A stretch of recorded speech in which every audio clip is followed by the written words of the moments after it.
অর্ধেক রাত্রিবেলা অর্জুন নিজের গার্লফ্রেন্ড দিশার সাথে একটা খালি হাইওয়েতে নিজের বাইক চালিয়ে যাচ্ছিল।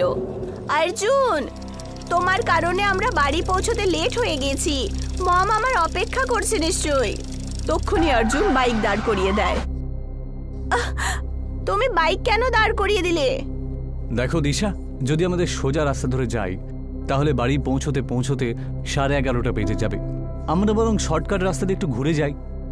অর্জুন, কিন্তু আমি শুনেছি যে শর্টকাটের রাস্তাতে রাত্রিবেলায় আশ্চর্য রকমের ঘটনা ঘটে। আমি তো অনেক রকমের গল্পও দেখেছি নিউজে। আরে ওসব বাজে বাজে কথা দিশা। তুমি জানো এই হাইওয়ে হয়েছে প্রায় 20 বছর আগে বাবা তৈরি করেছিল। উনি এই শহরের সবথেকে বড় কন্ট্রাক্টর ছিলেন। যদি এরকম ব্যাপার হয় তাহলে কথা বলে টাইম কেন ওয়েস্ট করছো? বাইক স্টার্ট করো। অর্জুন বাইক সেই শর্টকাট রাস্তাতেই দৌড়িয়ে নিয়ে যায়। অর্জুনের বাইক সেই রাস্তাতে কিছু দূরই চলেছিল যে হঠাৎ করে একটা কালো ছায়া অর্জুনের বাইকের সামনে দিয়ে খুব দ্রুত গতিতে চলে যায় আর অন্ধকারে কোথাও গায়েব হয়ে যায়। অর্জুন আর দিশা বাইক সহিত নিচে পড়ে যায়। দিশা খুব মুশকিলে উঠে দাঁড়ায়, আর অর্জুনও। সেই ছায়াটা কার ছিল? জানি না দিশা, কে ছিল বলো তো? কিন্তু বাইক পড়লো কি করে? তাড়াতাড়ি চলো এখান থেকে। আমি জানি না দিশা, হঠাৎ করে ও ছায়াটা আমার সামনে চলে এলো আর বাইকটা নিয়ন্ত্রণ হারিয়ে ফেললাম। তারপর জানি না কি হলো, কিচ্ছু জানি না। এখানে খালি আর ঘন জঙ্গল ছাড়া কিছুই নেই। ধন্যবাদ বলো, এত জোরে পড়েও আমরা ঠিক আছি। তক্ষুনি ওরা দুজন একটা বট গাছের কাছে চমকাতে চমকাতে দুটো বড় বড় চোখ দেখতে পায়। এখান থেকে যত তাড়াতাড়ি সম্ভব চলো অর্জুন। তুমি ঠিকই বলেছো দিশা, শর্টকাটটা নিয়ে আমি ভুল করেছি। তক্ষুনি দেখতে দেখতে খুবই ফুর্তি ভাবে সেই চোখ ওদের খুব কাছে চলে আসে। অর্জুন দেখতে পায় যে তার হাইট 7 ফুট লম্বা ছিল, তার চুল মাটি পর্যন্ত লম্বা ছিল, আর কালো রঙের চেহারা তার রূপকে আরো ভয়ঙ্কর করে তুলেছিল। সে অর্জুনকে দেখে আশ্চর্য রকম ভাবে ভয়ঙ্কর হাসি হাসতে শুরু করে। অর্জুন আর দিশা কিছুই হোশ ছিল না।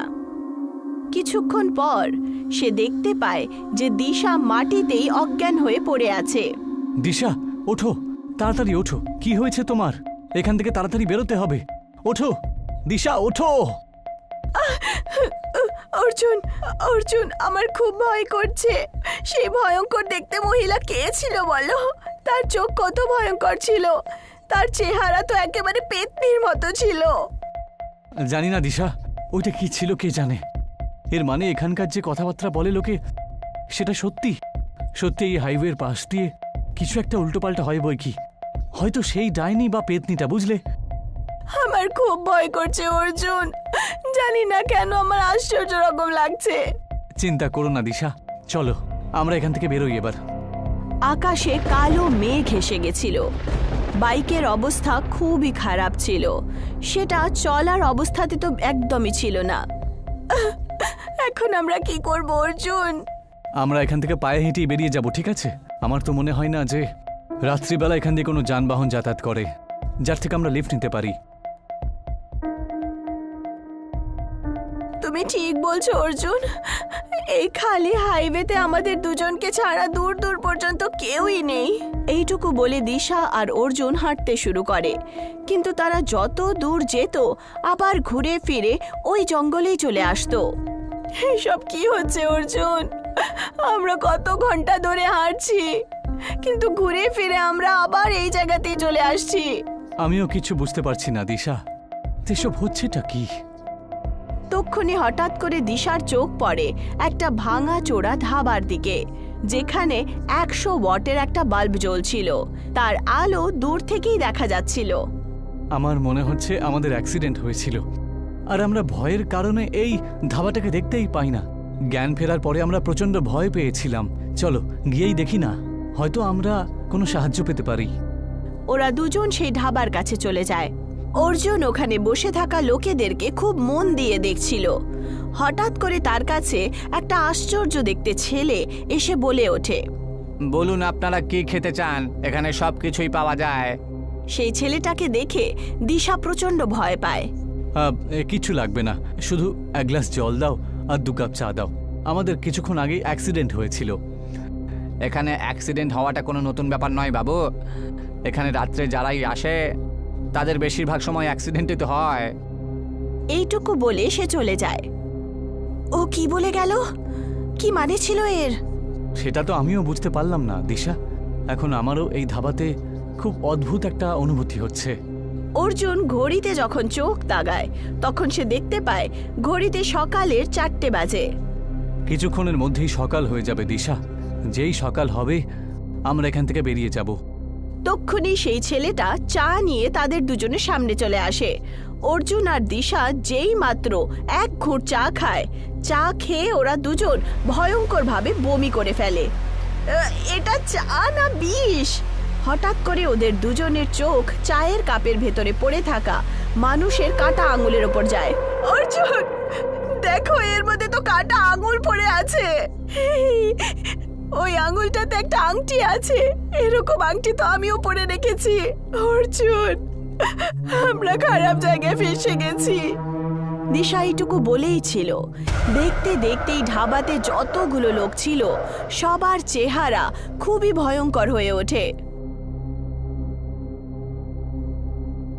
তক্ষুনি হঠাৎ করে দিশা আর অর্জুন একটা মহিলার চিৎকারের আওয়াজ শুনতে পায়। ওরা দেখতে পায় যে সেই মহিলা লাশ থেকে মাংস কেটে কেটে খাচ্ছে। এটা তো সেই পেতনি অর্জুন যে আমাদের দুজনকে কিছু আগেই ধরেছিল। কিন্তু এ কার লাশ খাচ্ছে বলো তো? আর এই ভয়ঙ্কর লোকগুলো দেখতে কারা এরা? যেই মাত্র ওদের দুজনের চোখ সেই লাশের ওপরে পড়ে, দুজনের শরীরে ভয়ের কম্পন হয়ে ওঠে। সেই দুটো লাশ অন্য কারোর নয়, বরং ওদের দুজনেরই ছিল। হঠাৎ করে সেই পেতনি ওদের দুজনের দিকে তাকিয়ে ভয়ঙ্করভাবে হাসতে হাসতে বলে ওঠে,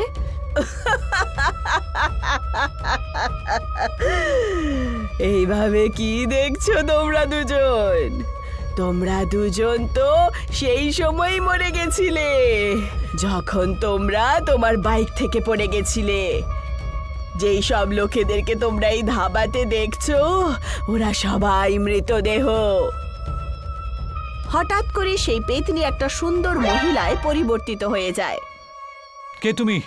আর এইসব ভয়ঙ্কর লোকগুলোই বা কারা? কিছুক্ষণ আগে আমি যা বলেছিলাম সেটা মোটেই ভুল ছিল না। তোমরা দুজন মরে গেছো। আমাদের এখান থেকে যেতে দাও। কি ক্ষতি করেছি আমরা তোমার? তোমরা নাও, তোমার বাবা রাজন খারাপ করেছিল। এই ভয়ঙ্কর দেখতে লোকেরা তোমার বাবার কারণেই মরেছিল, আর আমিও তোমার বাবার কারণেই মরে গিয়েছিলাম। দেখতে চাও? তাহলে দেখো। সেই মহিলার চোখ হঠাৎ করে লাল হয়ে ওঠে।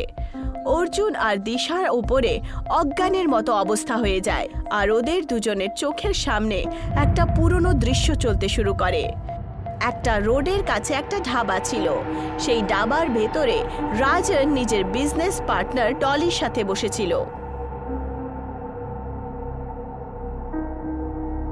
তোমার এই কথাটা ভুল রাজন। তুমি দেশের লোকেদের প্রাণের সাথে খেলা করছো। আজে বাজে কথা বলো না তো তুমি। ভুলে যেও না, এই কন্ট্রাক্ট থেকে আমরা কোটি কোটি টাকা লাভ হয়েছে আমাদের। নিজের অর্ধেক ভাগ নাও আর আমেরিকা ফিরে চলে যাও। না, আমি তোমার কমপ্লেন পুলিশে করে দেব। আমি ওদেরকে বলে দেব যে তুমি এই রাস্তা বানানোর কাজে খারাপ কাজ করেছো। তুমি বাজে সিমেন্ট আর বাজে বালু ইউজ করেছো। তোমার কি মনে হয় টলি যে তুমি আমার নামে নালিশ করবে আর তুমি বেঁচে থাকবে, তাই না? তুমিও এই কন্ট্রাক্টে আমার সাথেই পার্টনার রয়েছো। যদি আমি জেলে যাই তাহলে তুমিও জেলে যাবে।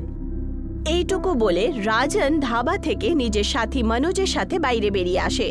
আমার মনে হচ্ছে ও যদি সত্যি সত্যি পুলিশে কমপ্লেন করে দেয় না, তাহলে আমাদের সবার সারা জীবনটা জেলেই কাটবে। কিন্তু তাহলে তুমি কি চাইছো? যদি আপনি বলেন তাহলে এর ব্যাপারটা এখানেই সাল্টে দিই না। ডলি মেম সাহেবের কথাটা কিন্তু ধাবাতে আরও লোকজন শুনে নিয়েছে। ওরা সবারও আমাদের জন্য বিপজ্জনক। তাহলে একটা কাজ করো মনোজ, এই ধাবাতে আগুন ধরিয়ে দাও, বুঝলে?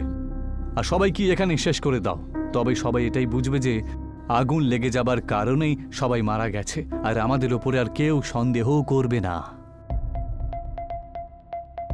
মনোজ খুব ফুর্তিভাবে কার থেকে পেট্রোলের 2টো ড্রাম নিয়ে আসে আর ধাবাতে ছড়াতে শুরু করে।